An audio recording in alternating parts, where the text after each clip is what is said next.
never underestimate the power of the government and the power of the people. জনগণের ক্ষমতা এবং রাষ্ট্রের ক্ষমতা যারা অবজ্ঞা করার দুঃসাহস দেখায় তারা আহম্মক।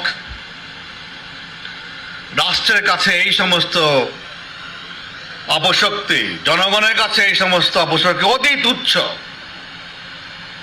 আপনাদের সঙ্গে সহযোগিতা নিয়ে এই যে 1000-2000 লোক টোকায় নিয়ে আসবো, আমরা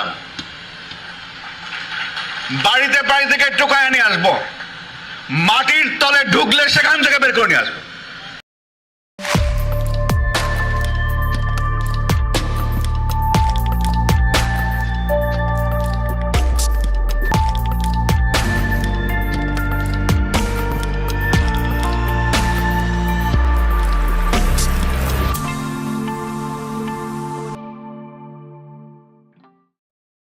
মোডা বেনজিরের কথাই সত্য হইল, তারে টোকায় ধরে আনা হইতেছে দুবাই থেকে।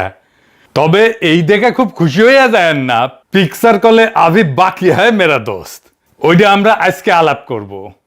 যেদিন মোটা বেনজির নিষেধাজ্ঞা পায় ঠিক সেই দিন সকালবেলায় আমি ভিডিও দিছিলাম, এটা যদি দেখে না থাকেন দেখতে পারেন। সে এবং র্যাব যে নিষেধাজ্ঞা পাইতেছে এটা আমার খুবই শক্ত অনুমান ছিল, কারণ যে আন্তর্জাতিক মানবাধিকার সংগঠন এই নিষেধাজ্ঞার জন্য কাজ করতেছিল তার সাথে এই কেস তৈরির একটা ছোট অংশে আমিও কাজ করতেছিলাম সেই সময়। বেনজিরে আর র্যাবে স্যাংশন খাইল, সেই প্রথম আওয়ামী সাম্রাজ্য কাইপায় উঠল, র্যাব কার্যত ঠাসি খেয়ে গেল। এই অর্জনটা বাংলাদেশের জন্য একটা বড় অর্জন। একটা রাষ্ট্রের বল প্রয়োগের ইনস্টিটিউট এত বেশি উদ্ধত হইয়া ওঠে যে তারা মনে করে তাদেরকেও কখনো ধরতে পারবে না। আগে হয়েছে তো তাই। সিরাজ শিকদারের হত্যা করা সোহরাওয়ার্দীর বডিগার্ডের জল্লাদ এসপি মাহমুদ এখনো বহাল তবিয়তে ডাকাত আছে। দেখেন বেনজিরের সাথে আবার ছবিও চলে, তার স্বাভাবিক মৃত্যু হবে। ফুন্দের আলো দিল্লি স্টার মুক্তিযোদ্ধা পুলিশ অফিসার এসপি মাহবুবরে নিয়ে যুগলবন্দি কলাম লিখবে, ফেসবুকের নিউজ ফিড ভাইসা যাবে তার বীরত্ব গাথায়।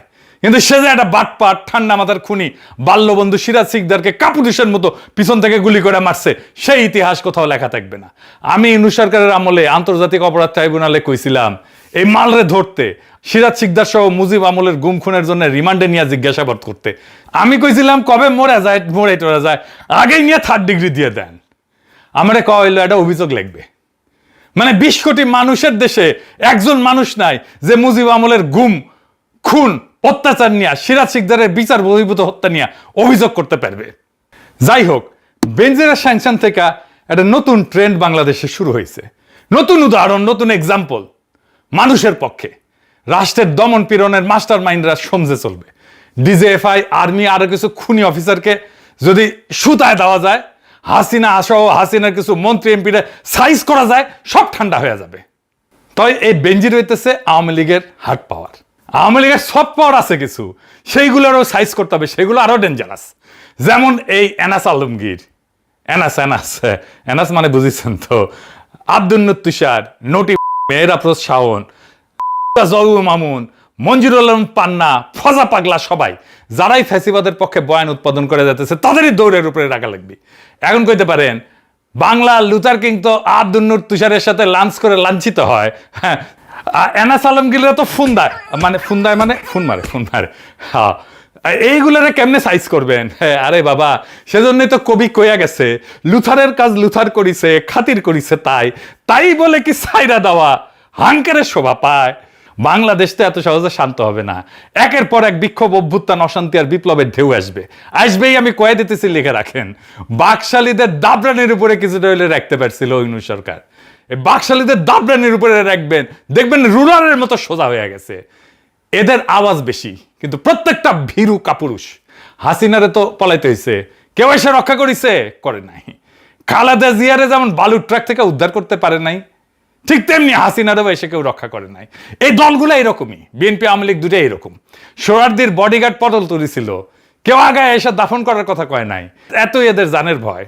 অপারেশন সার্চলাইটে ঢাকায় মাত্র 4 ব্যাটালিয়ন সৈন্য, তাও আবার 4টা ট্যাঙ্ক নিয়ে নামেছিল 25শে মার্চের 1971। সেই যুগে পাকিস্তানি সোলজারদের আমেরিকান আর্মির মতো লট ভর ছিল না, নর্মাল খাকি পোশাক, জিপ, G3 রাইফেল, যেটা দিয়ে কয়েক রাউন্ড ফায়ারিং করতে পলাইছে লীগের সব হেডোমালারা। আর জুলাই যোদ্ধারা উঠছে প্রবল গুলি, সৈন্য আর শক্তির মুখে রণে ভঙ্গ দেয় নাই। এটাই পার্থক্য। ওই শক্তিরে আমরা ঘরে ফিরাইছিলাম, জুলাইয়ের শক্তিরে, কোনো বড় দুর্ঘটনা ছাড়াই। ভাবছিলাম এই জাউড়াগুলা বাকশালীগুলা ভালো হবে, নিজেদের ভুল বুঝবে, ক্ষমা চাইয়া অনুতাপ করবে। ওরে মা, এগুলা আবার ফস ফস কইয়া ওঠে। এই দেখেন জাউরা পান্না কয় হেলিকপ্টার দিয়ে কোথায় গুলি করিছে। হেলিকপ্টার দিয়ে গুলি করছে কারা? কোথায় দেখেছেন হেলিকপ্টার দিয়ে রিয়া গোপরে মারছে কে? আহাতের মারছে কে? কোথায় দেখেছে হেলিকপ্টার দিয়ে গুলি করছে? শুনিছেন? শুইনা মনে হয় ঠ্যাং টেংরি ভেঙে দিই। এখন ওরে পাবলিক রাস্তায় গণধোলাই দিলে সেটারে মব আর দঙ্গলবাজি কইয়া সিকুর পারবে কেউ কেউ।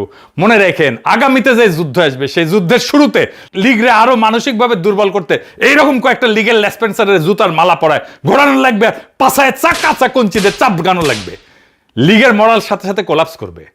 আর যেগুলো টার্গেট করবেন, ধানমন্ডি 32, মুজিবের অবশিষ্ট সমস্ত স্মৃতিচিহ্ন, সুধা সদন, শেখ রেহানার বাড়ি, শেখ রেহানার শ্বশুর বাড়ি, তারেক সিদ্দিকীর বাড়ি ঘর, কাউয়া কাদের বাড়ি ঘর, এডিটর শেপ কাউয়ার সাউন্ড দেন আরো জোরে, হ্যাঁ আরো জোরে দেন, হ্যাঁ হয়েছে।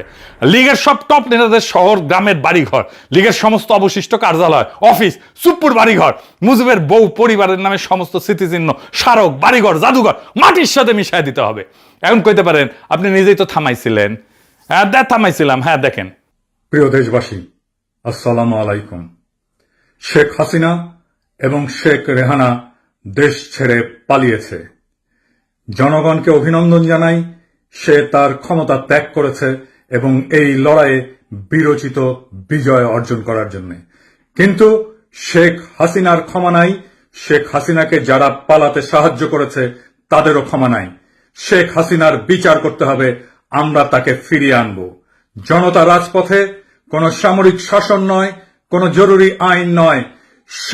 সবাইকে আহ্বান জানাচ্ছি, শান্তি শৃঙ্খলা বজায় রাখবেন এবং কোন ধরনের অনভিপ্রেত ঘটনা যেন না ঘটে।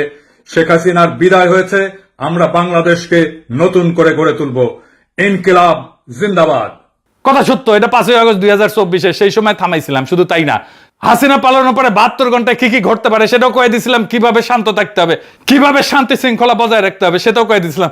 17 জুন 2023 সাল, এডিটর সাহেব তারিখটা দেখা দেন। ঠিক 1 বছর আগে হাসিনা পালানোর। আমি জানতাম এটা ঘটবে, এক সময় না এক সময় ঘটবে, আজ হোক কাল হোক। আমরা অনেকেই এই বিপ্লব নির্মাণ করেছিলাম এইভাবেই একসাথে। ওই সময় এদের রক্ষা না করলে আপনারা বুঝতেন না এদের সংশোধনের কোনো রাস্তা নাই, এদের মধ্যে বিন্দু মাত্র কোনো অনুশোচনা নাই। বুঝতেন না এদের ডিএনএতে ফ্যাসিবাদ ঢুকে গেছে, এদের সংশোধনের অযোগ্য। যাই হোক, বেনজিরে ফিরে আসি। বেনজিরের কাছে 3টা পাসপোর্ট পাওয়া গেছে মাত্র। আরব আমিরাত, পর্তুগাল আর বাংলাদেশ। 30 সেপ্টেম্বর 2022 পর্যন্ত বাংলাদেশের সরকারি চাকরি করেছে। পর্তুগালে পাসপোর্ট হয় কেমনে? ইউরোপে থাকেন না আপনারা জানেন না কেমনে পাসপোর্ট হয়? সে সরকারি চাকরিতে থাকার টাইমে অ্যাপ্লিকেশন করেছে পাসপোর্টের, তারপরে বাটপারি করেছে। পর্তুগালের তো এখন 10 বছর ধরে থাকতে হয় নাগরিকত্বের আবেদন করার জন্য, কোয়ালিফাই করতে। আগে এটা ছিল 5 বছর, আইনি বসবাস করতে হবে, তারপরে প্রসেসিং টাইম তো আছে, সবচেয়ে দ্রুত হলো 1 বছর। 5 বছর সে আইনি বসবাস করছে কেমনে পর্তুগালে? কেমন বাটপার দেখেন। এটা তো এখন বাংলাদেশ সরকারের পর্তুগালের সাথে বোঝাপড়া করতে হবে, ও কেমনে পর্তুগালের নাগরিকত্ব পায় এটা বাংলাদেশ সরকারকে দেখতে হবে। তো এই বাটপার বেনজির কলে আওয়ামী লীগের হইয়া ষড়যন্ত্র করেছে। 2025 সালে ফেব্রুয়ারিতে এটা ভিডিও ভাইরাল হয়েছিল। সেখানে ওই বেনজির পলাতক অবস্থা একটা ভার্চুয়াল বৈঠকে পলাতক আওয়ামী লীগের নেতাদের উদ্দেশ্যে কথা কইতেছিল। আর কি কইতেছিল আপনারা যখন আওয়ামী লীগ যখন সংগঠিত হবেন তখন পুলিশের উপস্থিতি আপনাদের সামনে থাকবে। শুনেন, আমিও চেষ্টা করতেছি যারা এখন চাকরিতে আছে তাদের সাথে যোগাযোগ করার জন্য, একটা প্ল্যাটফর্ম করার জন্য। যদি এটা করতে পারি ইনশাআল্লাহ আরো সুবিধা পাওয়া যাবে। শুনেছেন?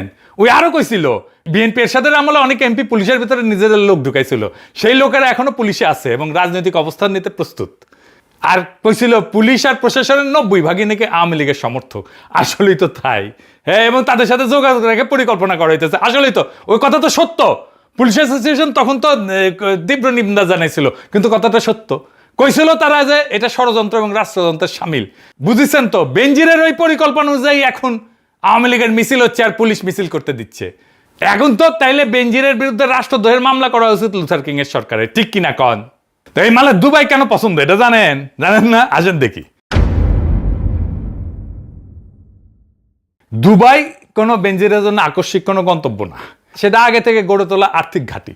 দুদক বলছিল বেনজিরের মেজো মেয়ে তাহসিন রাইসার নামে দুবাইয়ে থুনাই এলাকায় একটা অ্যাপার্টমেন্ট আছে, আরো 2টা ব্যাংক হিসাব যেগুলো আদালত অবরুদ্ধ করেছে। এগুলো অবৈধ টাকা পাচার কইরা সম্পদ দিয়া কেনা হয়েছিল। দুবাই বেনজিরে 100 কোটি টাকার হোটেল ব্যবসাও ছিল, ওইখানে ছিল তার টাকার বিছানা। কথিত আছে আর এক গোপালী বাটপার আরাব খান, আসল নাম রবিউল ইসলাম কলে, নাম পাল্টাইছে। 2018 সালে পুলিশের এসবি মামুন ইমরান খান হত্যা মামলার আসামি ছিল। হত্যার পর ইন্ডিয়া পালায় যায়, আরাব খান নামে ইন্ডিয়ান পাসপোর্ট নেয়, তারপর দুবাই যায়, রাতারাতি কোটি কোটি টাকা স্বর্ণ ব্যবসায়ী হয়ে যায়। 2023 সালে আরব জুয়েলার্সের উদ্বোধনে গেছিল ক্রিকেটার সাকিব আল হাসান, বাটপার, হিরো আলম, অভিনেত্রী দিঘি, আরো অনেকে। অনেকে বলে এই আরব নাকি বেনজিরের টাকায় ব্যবসা করে। বেনজির অবশ্য নিজে কইছে আরব ওরফে রবিউল ওরফে হৃদয় নামে আমি কাউকে চিনিই না। তো তোর আমলে বাটপার পুলিশ খুন করে ইন্ডিয়ান পাসপোর্ট নিয়ে পলাইলো কেমনে রে মাদার বোর্ড, ওই নিজে পালানোর ব্যবস্থা করে দিছে। আর ইন্ডিয়ার পাসপোর্ট কেমনে পায়? ইন্ডিয়ারে কয়া না দিলে। এই দুবাই সেভ হ্যাভেন হয়েছে দুর্বৃত্ত আর বাটপারদের। ইরানের সাথে আমেরিকার শান্তি চুক্তি হইলে দুবাইয়ের অর্থনৈতিক, কূটনৈতিক, রাজনৈতিক গুরুত্ব এমনিতে কমে যাবে। এই দুবাইয়ে কয়েকদিন আগে দেখেছিলাম না সিল করতেছে আওয়ামী লীগের শামীম ওসমান সহ আরো অনেকে। সব কয়টারে ফিরে আনতে হবে। বেনজিরে ফিরে আনার জন্য রেড অ্যালার্ট জারি করেছিল ইউনূস সরকার। ইন্টারপোল এগুলা নিয়ে কিছু করে না, ফেলায় রাখে ফলো আপ ছাড়া। ফলো আপ করেছে কিনা বিএনপি আদৌ এটা নিয়ে তৎপর ছিল কিনা সেটা বোঝা যাবে, সে আসলে ফিরাইতে পারে কিনা, ফিরানোর পরে মানবতা বিরোধী অপরাধের দায়ে অভিযুক্ত করে কিনা। কারণ এখন তার নামে আর্থিক দুর্নীতির মামলাই আছে, শুধু মানবতা বিরোধী অপরাধের কোনো মামলা করলে নাই ওর নামে। দুবাইয়ে থাকা অন্যদের ফিরে আনে কিনা বিএনপি সেটাও দেখার দরকার আছে। বাটপার আরাব খানের ফিরে আনার দরকার। কার টাকায় সে ব্যবসা করতেছে সেটা জানা দরকার। সে কেমনে ইন্ডিয়ান পাসপোর্ট পাইলো সেটা জানা দরকার। হাদির খুনি ধরা পড়লো না ইন্ডিয়ায়, নিয়ে আসছে তারে আনে নাই। এর মধ্যে তো মমতা হাটে হাড়ি ভেঙে দিছে, অমিত শাহকে উদ্দেশ্য করে কইছেন না কাকে দিয়ে খুন করাইছেন। দেখান এডিটার সাহেব, আবার দেখান ওইটা। টিএফও করতো না। বাংলাদেশ থেকে একটা বড় খুনিকে এসটিএফ অ্যারেস্ট করেছিল, জেনে রাখুন। যা নিয়ে বাংলাদেশে অনেক রেভলিউশন হয়েছিল। বাংলায় যখন চলে আসে তখন আমাদের এসটিএফ তাকে ধরে, এটা তাদের ক্রেডিট। তারপরে হোম মিনিস্টার নিজে আমাকে ফোন করে বলছেন आप थोड़ा आपको बंगाल पुलिस को बोल दो ये बात बाहर में नहीं कहने के लिए। দেখেছেন, তারপরে এখন সব চুপ। ওর মানে ফয়সলরা আনবে না ফিরায় বাংলাদেশে। হাদি হত্যার বিচারও হবে না, কারণ কর্তাই এই হত্যাকাণ্ডে জড়িত। ও শহীদ হওয়ার আগেই কয়ে গেছিল আমার হত্যার বিচারটা কইরেন। যে আমাদেরকে গুলি করার আগ পর্যন্ত কোনো কিছুটা আমাদের গায়ে লাগে না। যতক্ষণ না পর্যন্ত বুকে বা মাথায় গুলি চলবে ততক্ষণ পর্যন্ত আমরা কোনো স্ট্রাগল মনে করি না, এবং এক্সট্রা কোনো সিকিউরিটি লাগবে না। শুধু আমাদেরকে যদি কেউ গুলি করে মেরে ফেলে তাকে যেন ধরে বিচার করা হয়। আপনি যদি আজকে আমাকে, জাবেরকে, আমাদের টিমকে মেরে ফেলেন এবং তার যদি বিচার করতে না পারেন তাহলে নতুন কেউ জন্মাবে না। শুধু এই জন্য তার বিচার করে ফেলতে হবে, আর কিছু স্পেশাল সিকিউরিটি লাগবে না। শুনেছেন, কোন ঘটনাকে সরলভাবে বিশ্বাস করবেন না। তো ফয়সল ধরা পড়ার পরে সবাই উল্লাস করেছিল না, কি মহাকাজ হয়ে গেছে, এখন কি হইল? তাই কোনো ঘটনাকে সরলভাবে বিশ্বাস করবেন না। আমি আর একটা ঘটনার উল্লেখ করতেছি, আমি জানি না এর সাথে কোনো যোগাযোগ আছে কিনা, তবে উল্লেখ করে আপনাদের দেখাই দিতেছি জিনিসটা। দেখা দেওয়া দরকার, আসেন সেটা একটু দেখাই। কয়দিন আগে বাংলার লুথার কিং কক্সবাজারে গেছিল না, উঠি রামাদা হোটেলে থাকার কথা ছিল, পরে বাতিল করেছে অবশ্য। এই রামাদা হোটেল কার জানেন? বেনজিরের মতো অভিজাতেরা কখনো নিজের হাতে টাকা ধরে না। হাসিনা যেমন নিজে ধরে না, এস আলম রে দিয়ে ধরায়। বেনজিরেরও একটা ক্যাশিয়ার ছিল, ওরাই সম্পদগুলা ধরে রাখে। এই অদৃশ্য স্তরটাই হতেছে আসল কাঠামো। বেনজিরের ক্যাশিয়ারের নাম হইতেছে জসিমউদ্দিন আহমেদ, চান্দানাইশের সাবেক উপজেলা চেয়ারম্যান, জেসিকা গ্রুপের ব্যবস্থাপনা পরিচালক। এই জসিমকে একাধিক সংবাদ মাধ্যম বেনজিরের ব্যবসায়িক সহযোগী বা ক্যাশিয়ার হিসেবে চিহ্নিত করেছে। 2024 সালের 4 ডিসেম্বর তাকে ঢাকার লা মেরিডিয়ান হোটেল থেকে একটা মারামারির মামলায় গ্রেপ্তার করা হয়েছিল। 5 আগস্টের পর আটক হয়েছিল। এখন 2025 সালের ডিসেম্বরে বিএনপি এই জসিমকে চট্টগ্রাম 14 চান্দানাই সাতকানিয়া আসনের ধানের শীষে মনোনয়ন দিচ্ছে। তাহলে বুঝেন, বেনজিরের ক্যাশিয়ার এখন বিএনপির এমপি। স্থানীয় বিএনপির নেতাকর্মীরা ক্ষোভে ফেটে পড়ছিল এই সময়। তাদের ভাষায় যেই লোক ফাইজিবাদের সুবিধাভোগী ছিল তার হাতে ধানের শীষ তুলে দেওয়া লজ্জাজনক। আর 2026 সালের 12 ফেব্রুয়ারি নির্বাচনে জসিম জিতে গেল মাত্র 1026 ভোটে, মানে জিতে দেওয়া হইল তারে জোর কইরা। ভোট পাইছিল 76,493 ভোট, আর প্রতিদ্বন্দ্বী এলডিবির ওমর ফারুক পাইছিল 75,467 ভোট। আর এই জসিমই কক্সবাজারের রামাদা হোটেল দখল করেছে, যেটি থাকার কথা ছিল তারেক রহমানের। এবার জোড়া লাগান পুরা চক্রটা, বুঝেছেন তো কার কে মারতেছে? ধুলায় অন্ধকার, সব রুশনের জায়গায়। তাই বেনজির যে ধরা পড়লো, এটা কি নেগোসিয়েশন? এমন হইতে পারে না যে বেনজিরের টাকা ফুরে গেছে। এটা আর্থিক মামলার দণ্ডর কত, জামিন তো হইতেছে, অনেক আওয়ামী লীগের জামিন হইতেছে, আইভির জামিন হয়েছে, শুনলাম বারাকাতের জামিন হয়েছে, বারাকাত ছিল এটা সোজা হয়েছে। যদি তারে ফিরে আয় না মানবতা বিরোধী অপরাধের দায় বিচার করে, তাহলে আমাদের আনন্দিত হওয়ার কারণ আছে।